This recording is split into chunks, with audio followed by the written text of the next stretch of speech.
Zama zimebadilika. Sasa ukihitaji kwenda mahali, hakuna tena haja ya kuuliza kila mtu.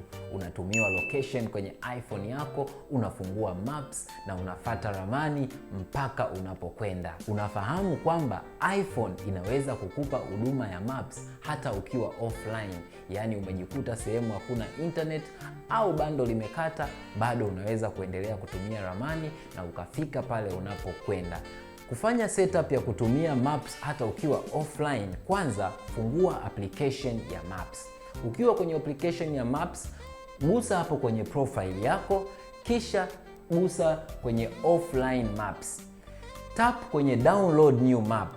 Utapata search bar pale, search location yoyote unayotaka kuiona. Yaani tafuta eneo unalotaka kuliona. Ukisha kuwa umepata location hiyo, eneo hilo, basi tap kwenye download.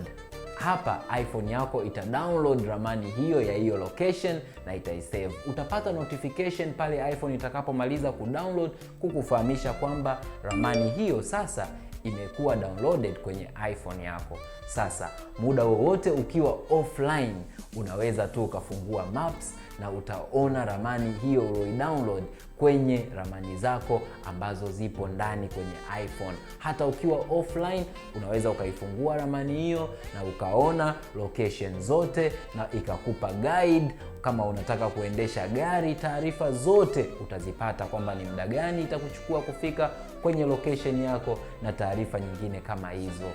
iPhone inakuruhusu kutumia application ya maps hata ukiwa offline.